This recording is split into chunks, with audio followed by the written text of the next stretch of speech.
Bueno, familia, buenos días. Vamos a comenzar nuestro segundo día de ayuno. Como siempre les recordamos, el primer lunes, martes y miércoles de cada mes hacemos nuestros 3 días de ayuno. Recordando, por supuesto, que la primicia es para el Señor, que lo primero es para el Señor y que de una forma simbólica queremos todos nosotros decirle al Señor que no queremos comenzar este mes sin su bendición, que necesitamos su bendición para todo el mes de mayo. Ese es el propósito y por supuesto destinar un tiempo adicional de nuestra agenda para buscar al Señor, para conocer al Señor, para presentar nuestras peticiones, nuestros temores, nuestras angustias, nuestros sueños delante del Señor y tener un tiempo también, como nos lo enseña la Biblia, de compartir un poco más, no solo con Dios, sino también con nuestra familia, con nuestros hermanos en la fe, con nuestros vecinos. ¿Sí? Le animo a que estos días de ayuno incluyan todo eso, un poquito menos de televisión, un poquito menos de redes y un poquito más de interacción con Dios y con nuestros semejantes. Vamos entonces a orar y a entregarle este tiempo al Señor. Gracias, mi Dios, por la oportunidad que nos das de comenzar un nuevo día, de comenzar un nuevo mes, Señor, solamente porque tú nos lo permites. Y por eso a ti te damos las gracias. Y por eso, Señor, conscientes de que nuestra capacidad, que nuestra fortaleza, que nuestra sabiduría proviene de lo alto, Señor. Venimos primeramente delante de ti, entendiendo que lo primero y lo mejor siempre es para ti, Señor. Rogándote que perdones, Señor, nuestras inmadureces del mes pasado, Señor, que nos ilumines con tu Santo Espíritu aquellas áreas que necesitamos madurar, Señor. Limpia nuestro corazón. Permítenos seguir descubriendo en tu palabra, Señor, todas esas bendiciones que tú tienes para nosotros y que por eso anhelas corregir nuestros caminos, enderezar nuestros pasos, poner en orden nuestros pensamientos y nuestras emociones para que nuestras decisiones estén alineadas con tu buena y santa voluntad, con tu voluntad que es buena, agradable y perfecta. Hoy ponemos en tus manos, Señor, una vez más este mes, para que tú te glorifiques, para que tu cuidado y tu protección sea sobre nosotros, sobre nuestras familias, sobre cada uno de nuestros discípulos, para que tu provisión, Señor, nunca falte sobre nuestra mesa y nos permitas tener lo suficiente para poder compartir también con otros, Señor. Hoy te ruego que en este mes nos permitas vivir para tu gloria. Ponemos delante de ti nuestras peticiones, por supuesto, Señor, porque ¿a quién iremos sino a ti? Aproveche este tiempo y entréguele al Señor esa petición de su corazón, ese anhelo. Dígale, Señor, aquí vengo una vez más como aquella viuda insistente de la que habla tu palabra, rogándote que nos permitas, Señor, ver tu misericordia y tu brazo extendido sobre esto, Señor, que tanto necesita mi vida, mi familia, Señor. Hoy venimos con la certeza de que tú y solo tú, Señor Jesús, tienes la respuesta que nuestra vida necesita, Señor. Gracias, Padre, por atender nuestra oración y por tener misericordia de nuestras vidas. En el nombre de Jesús te hemos orado. Amén. Bueno, vamos a comenzar un estudio que iremos poco a poco avanzando en nuestros tiempos de ayuno. Un tema muy lindo que hace parte de la visión de este año, el año de la intercesión. Los que tienen sus libros que recibieron en el Congreso, pues pueden seguir leyendo ahí, investigando. Este fue un tema que estudiamos un poco con los jóvenes en el Congreso de Semana Santa, un tema que de alguna manera también ustedes alcanzaron a ver un poco con nuestro invitado especial, pero vamos a profundizar un poco más, vamos a ir masticando un poco más esto, entendiendo pues la visión tan hermosa que Dios nos ha dado en este año 2023, el año de la intercesión. Y quisiera comenzar leyéndoles Génesis 22, 16 para contarles entonces cuál es el título de lo que vamos a estudiar. Dice así la Biblia en Génesis 22, 16. Y le dijo: ¿cómo has hecho esto y no me has negado a tu único hijo? Juro por mí mismo, afirma el Señor, que te bendeciré en gran manera y que multiplicaré tu descendencia como las estrellas del cielo y como la arena del mar. Además, tus descendientes conquistarán las ciudades de sus enemigos. Puesto que me has obedecido, todas las naciones del mundo serán bendecidas por medio de tu descendencia. Bueno, este es un pasaje que nos enseña muchas cosas lindas y quisiera concentrarme en cómo la Biblia nos habla de que aquí el Señor le está hablando a Abraham en ese momento tan difícil como una prueba de su fe, de su confianza en Dios. El Señor le pide a Abraham su hijo Isaac, el hijo de la promesa. Le dice que se lo entregue, que se lo sacrifique. Y nos dice la palabra de Dios que Abraham confió en Dios, que sabía que él podía levantar de entre los muertos a Isaac. Y él seguramente no comprendía muchas cosas de las que estaba sucediendo, pero él confió y nos dice la palabra de Dios que entonces ese acto de confianza hizo de sus descendientes unos conquistadores. Dice la Biblia: tus descendientes conquistarán las ciudades de sus enemigos. Conquistadores. ¿Y por qué quisiera llamar la atención de este pasaje? Bueno, porque quisiera hoy dividir los, como dijera, dividirnos en dos grupos mejor: los conquistadores y los conquistados. Este pasaje nos está mostrando esa realidad, que los descendientes de Abraham se convirtieron en conquistadores. Y bueno, la Biblia nos dice que usted y yo somos descendientes de Abraham, que en Jesucristo todos nosotros somos descendientes de Abraham y herederos de todas esas promesas. Entonces, a la luz de este pasaje, pues vamos a meditar un poco qué significa eso. ¿Conquistadores de qué? ¿Qué significa esta palabra? Y por supuesto, cómo los diferentes padres que vemos en la palabra de Dios, vamos a estudiar algunos de ellos, por supuesto, terminando con este que marcó una gran diferencia, Abraham, lo que significa ser conquistadores, ¿no? Y bueno, recordemos que la Biblia nos habla de que nuestros enemigos no son los que a veces nosotros creemos, ¿sí? Los que a veces les ponemos nombre propio.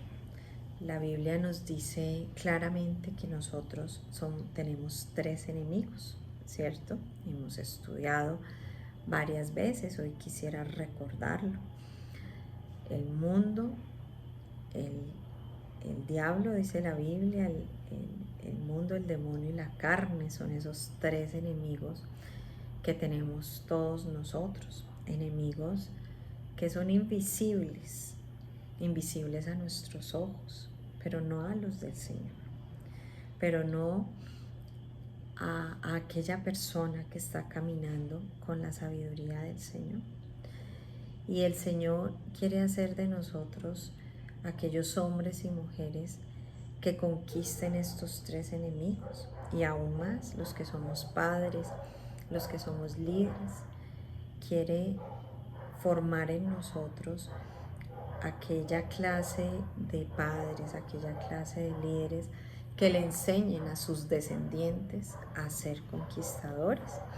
Y pues eso tenemos que tenerlo muy claro. Vamos entonces brevemente a recordar qué significa estos tres enemigos. Bueno, el diablo, el demonio, Satanás, como le queda a usted mejor mencionarlo, pues la Biblia nos lo presenta, ¿sí? Y la Biblia nos habla de que la maldad existe, que el maligno existe y que es un enemigo que usted tiene que aprender a conquistar, porque usted tiene el poder, dice la Biblia, en Jesucristo, para conquistar ese enemigo. Mi carne que representa mi naturaleza pecaminosa, representa mi propia forma de hacer las cosas, mi parecer que va en contravía de la palabra de Dios. Cuando mi pensamiento va por aquí y la palabra de Dios va por aquí, esa es mi carne. Es un enemigo que a veces es más común de lo que nos imaginamos, pero que también yo tengo la capacidad de someter en Jesucristo. Y el mundo representa la cultura en la que vivimos, que va en contravía de la palabra de Dios, que va en contra de nuestros principios. Otro enemigo que también, por supuesto, nosotros tenemos que aprender a vencer y que tenemos que enseñarle a los nuestros a vencer. Vamos a ver varios padres que nos presenta la palabra de Dios y vamos a ir viendo cada uno de estos enemigos en ellos, cómo ellos jugaron un papel muy importante o no en sus procesos. Y arranquemos por Job y sus hijos.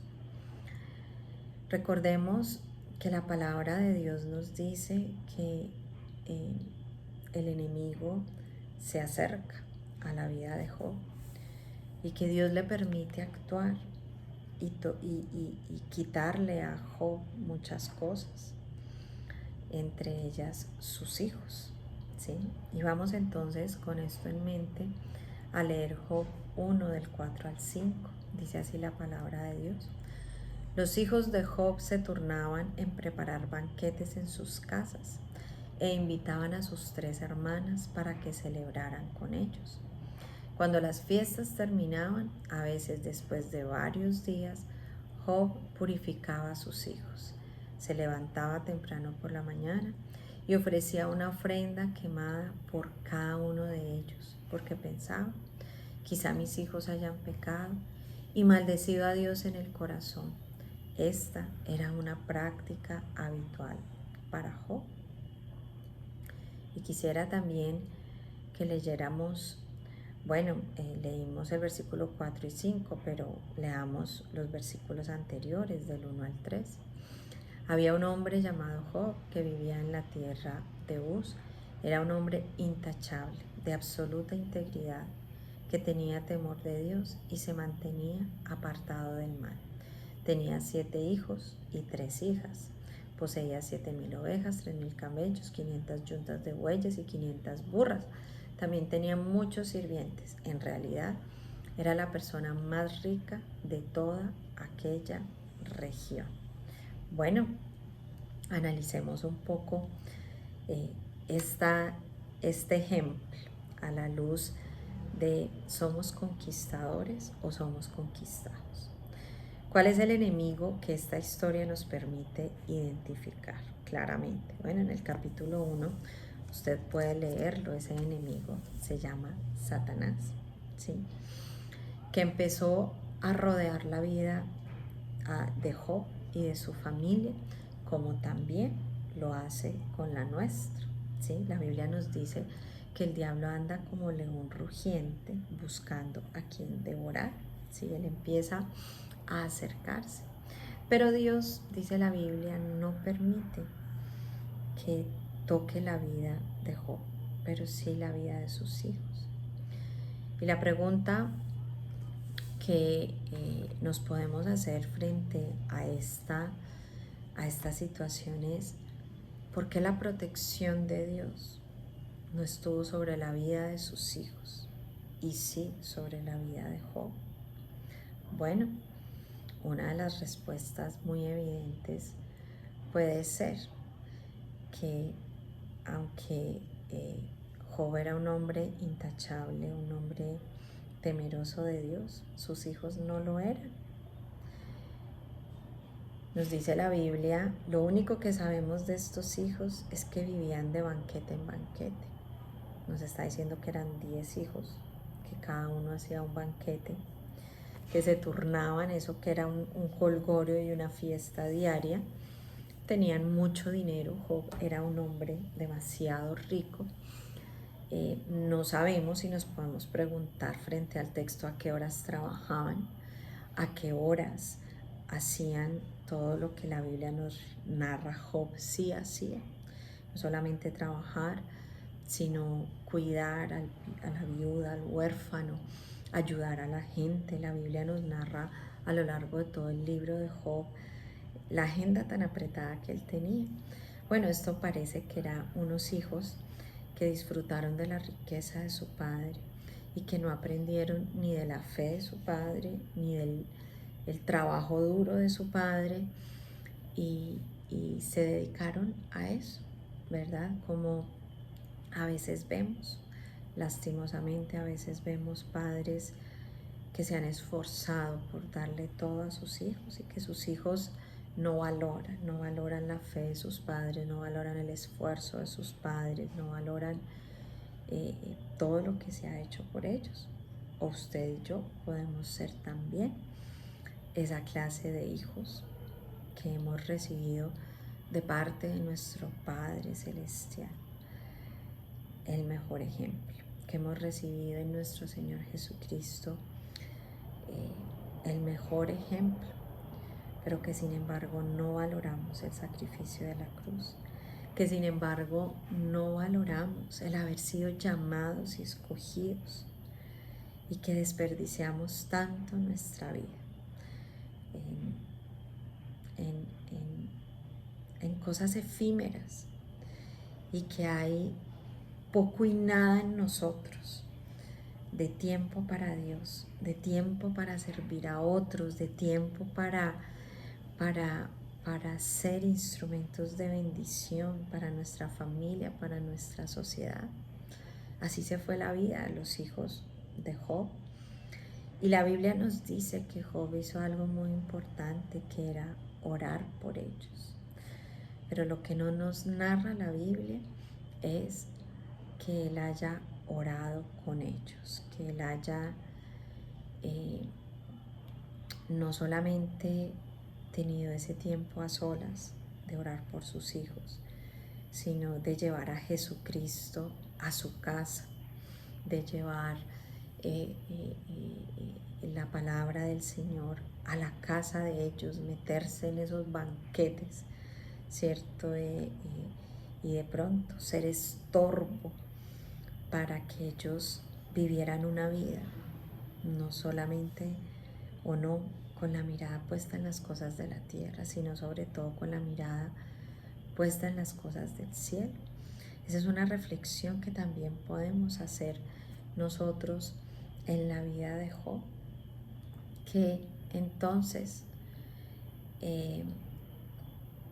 pues llegó el enemigo a dar vuelta, como llega a la vida de todo hijo de Dios, como llega a la vida de todo hijo nuestro.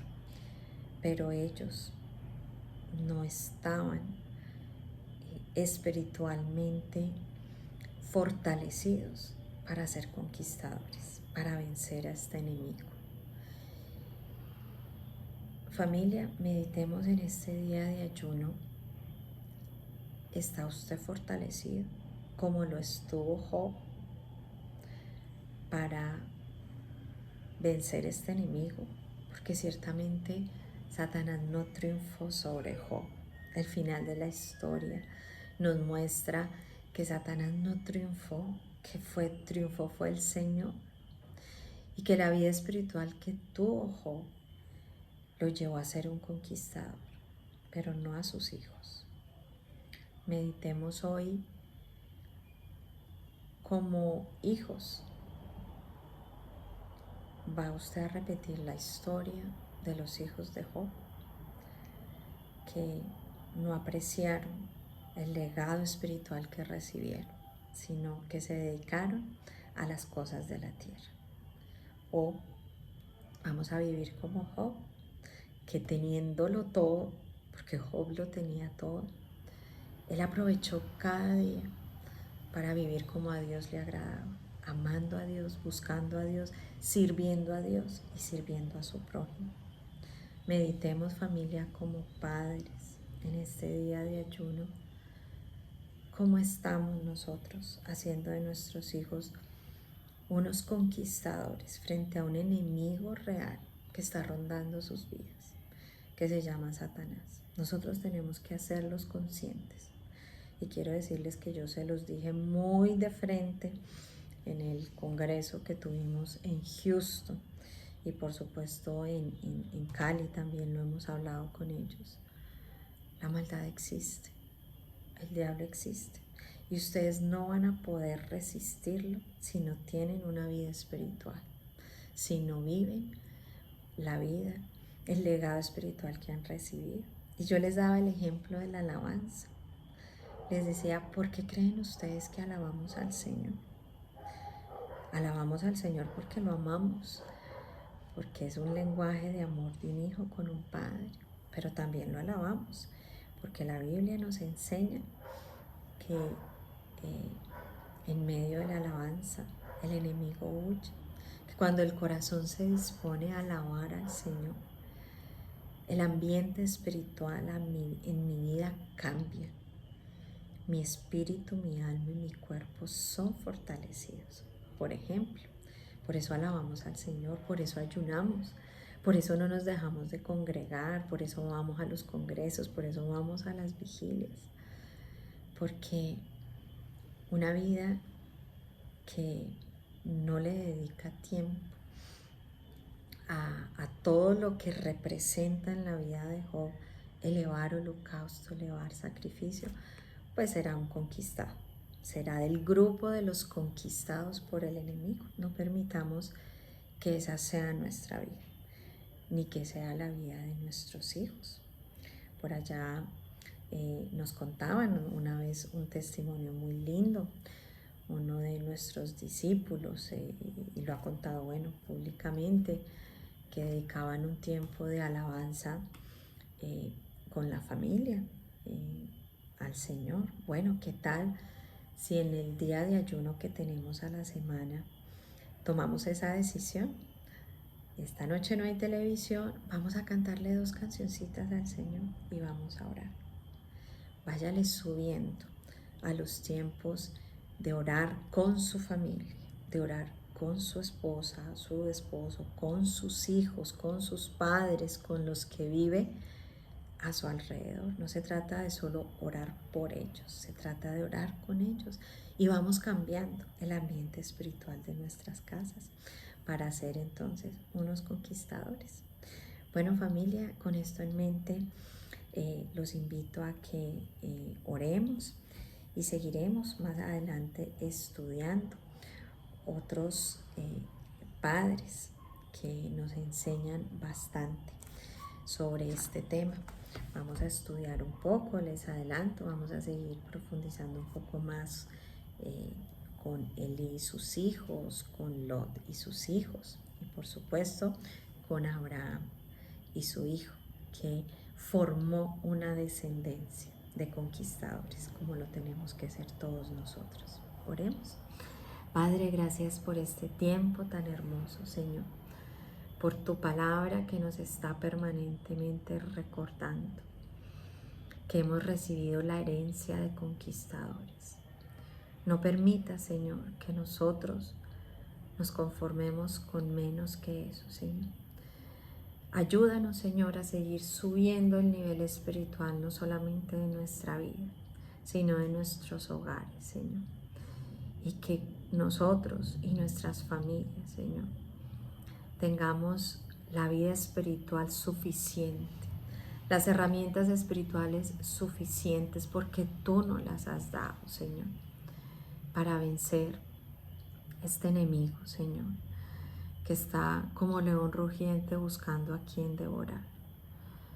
Pero que no se trata de temerle, se trata de entender que somos más que vencedores en Cristo y que viviendo, Señor, como nos lo enseña tu palabra, desarrollando todas estas disciplinas espirituales en nuestra vida, no tenemos por qué temer, porque tú has hecho de nosotros esos conquistadores para la gloria tuya. Te doy muchas gracias por escuchar nuestra oración y por darnos la seguridad y la certeza, Señor, de que no hay, Señor, fuerza espiritual que pueda vencernos cuando tenemos la mirada puesta en las cosas de arriba y no en las de la tierra. Gracias, Señor, por tu bendición. En el nombre de Jesús te hemos orado. Amén. Bueno, feliz día. Dios les bendiga.